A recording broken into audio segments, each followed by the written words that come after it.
There's a Gaussian sphere or Gaussian dome boundary layer that allows us to maintain pressure under it, but above that would be the crystalline liquid superluminous fluid triboluminescent liquid type of region. That would be the firmament in basically this cube. Just kind of represents it, but I would normally put it as spheres upon spheres upon spheres.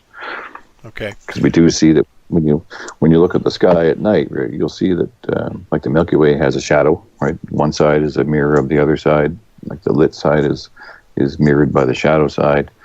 When you look at stars reflecting at water, some will be duplicated in the sky, and you won't see them in the water.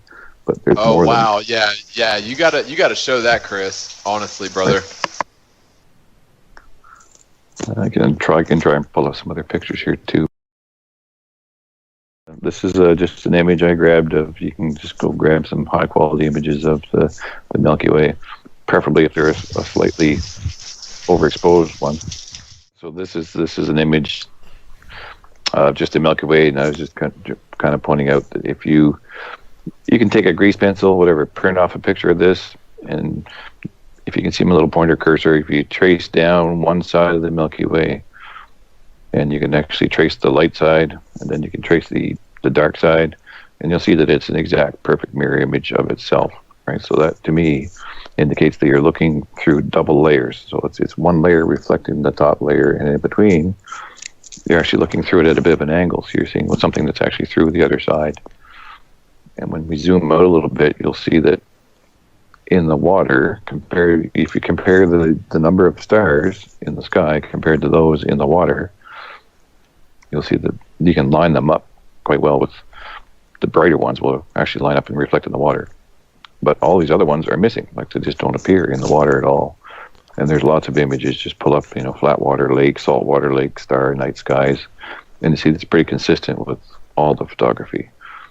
So to me, that just tells me you can line up these two stars here with these two stars in the water. Sure, there's a bit of an angle because you're an observer on the ground, but it doesn't account for the lack of stars in the water that should be there. So basically, and they're just not. What you're saying then, Chris, is because we're seeing this effect that these stars, the star field actually has a somewhat of a polarized direction to them. Is that what I'm hearing here? Exactly. Like, so the level or the layer of the star field in the celestial dome, they call it the firmament, with the crystal median, superfluid crystals, it polarizes light in such a way that some of the light is coming towards us from the crystals in the star field, stars, right? Some of it's coming in our direction. Some of it's going back out towards the top layer of the dome firmament, and you're seeing a secondary image being created. But now what you're doing is you're looking through a one-way mirror, but there's two layers, so you're looking like into an infinity mirror, right? So it's just reflecting itself and reflecting itself and reflecting itself, and you'll see millions of stars, when in fact it could only be a couple 100,000 or whatever. But you keep seeing over and over and over the same star duplicating itself. So it's polarized in a direction. It certainly has a direction to it. Yeah. Wow. That certainly goes against the heliocentric model, doesn't it? Oh yeah. It certainly does, yeah. Yeah, but yet there it is. And so I see it. I certainly see it as being under pressure, because you need the pressure to create sonoluminescence. You need the pressure to create crystalluminescence or triboluminescence. So when you apply pressure to a crystal, you get piezoelectricity, and it'll glow. Yes. So it certainly has substance. It's under a lot of pressure. Obviously, it's impenetrable, right?